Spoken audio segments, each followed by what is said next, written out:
I still remember the sound of shattering glass and the feeling of my world crumbling down around me as I watched my best friend, my partner in every sense of the word, walk out of my life forever. It's a moment that's etched in my memory like a scar, a constant reminder of the betrayal that I never saw coming.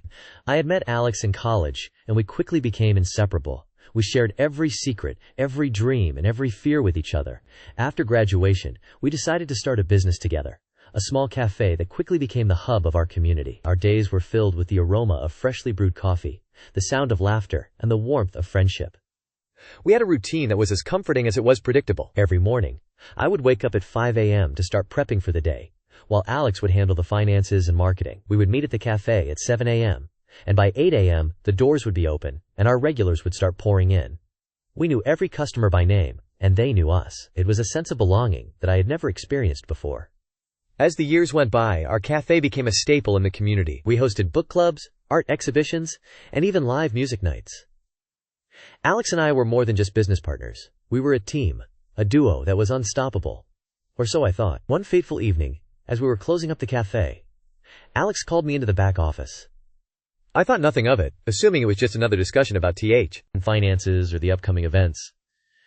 But as I walked into the office, I saw a look on Alex's face that I had never seen before. It was a look of guilt, of shame, and of betrayal. "We need to talk," Alex said, their voice barely above a whisper.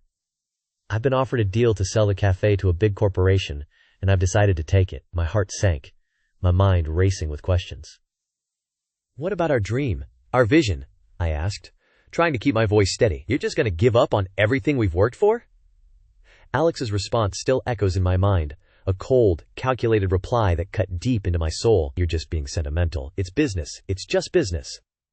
As I delved deeper into the world of corporate finance, I began to notice a peculiar trend. The company's CEO, Reginald Thornton, had a tendency to boast about his lucrative business deals on social media, often sharing screenshots of his supposed transactions. At first I thought it was just a case of a narcissistic executive trying to feed his ego, but as I dug deeper, I discovered a pattern. Every time he posted about a new deal, the company's stock prices would surge, only to plummet shortly after.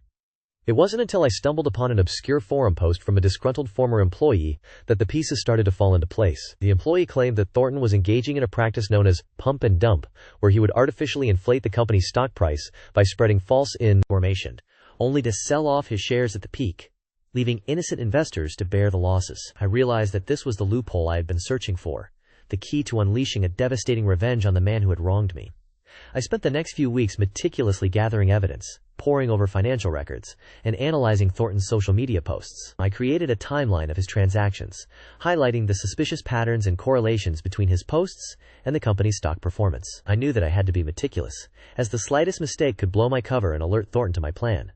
With my evidence in hand, I began to execute my plan. I started by creating a series of anonymous social media accounts, each with a unique persona and backstory. I used these accounts to start spreading rumors and speculation about the company's financial health, carefully crafting my posts to avoid any direct accusations or libelous statements. I wanted to create a sense of uncertainty and doubt, to make investors question the company's stability and Thornton's leadership. As the rumors began to circulate, I noticed a slight dip in the company's stock price.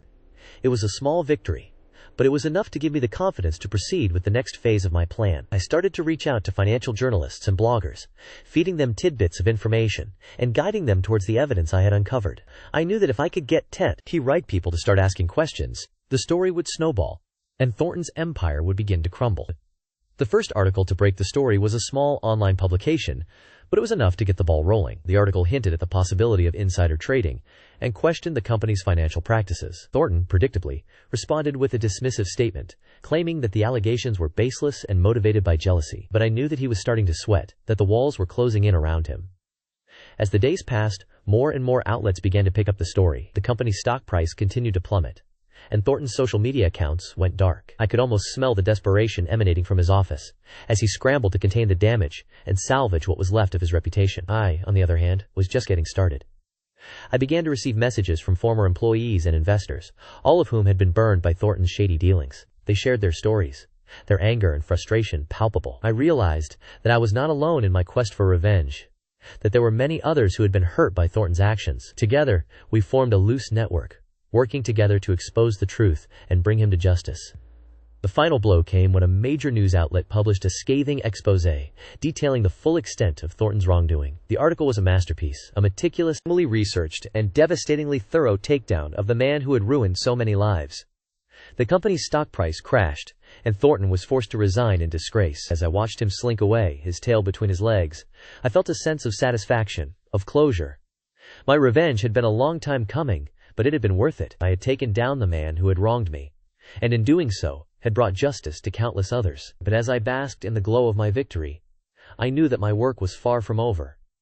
There were still those who had enabled Thornton, who had turned a blind eye to his wrongdoing, and I was determined to make them pay. The fallout. It's been 2 years since I exposed the corrupt CEO, John, and brought his empire crumbling down. The consequences were swift and merciless. He was fired from his position, sued by the company for mismanagement and embezzlement, and even divorced by his wife, who couldn't handle the shame and stigma of being married to a disgraced public figure. The company, once on the brink of collapse, was restructured and is now thriving under new leadership. The employees who were wrongfully terminated were rehired and compensated for their troubles. The community, which was once deceived by John's false promises, is now flourishing, thanks to the new management's commitment to transparency and accountability.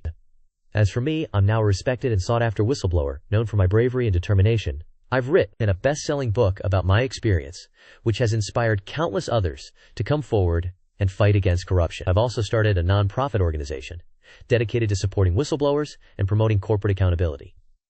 I've been recognized for my work, receiving awards and accolades from reputable organizations. But more importantly, I've found a sense of purpose and fulfillment, knowing that my actions have made a real difference in the world.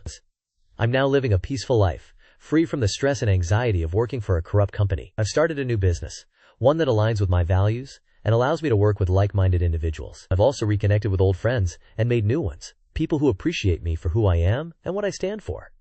In the end, it was all worth it. The struggle, the fear, the uncertainty. It was all worth it, because I stood up for what was right, and I won. I'm proud of myself, and I know that I've made a lasting impact for them. Victory is sweet, and justice has been served. Times TLDR. Ambicji i o niezłomnej wolności, która zawsze szukała sposobu na przetrwanie, nawet w obliczu największych wyzwań. Jak powiedział Albert Camus, historia uczula nas do tego, że przyszłość jest otwarta, a to, co dziś wydaje się pewne, jutro może okazać się największym błędem.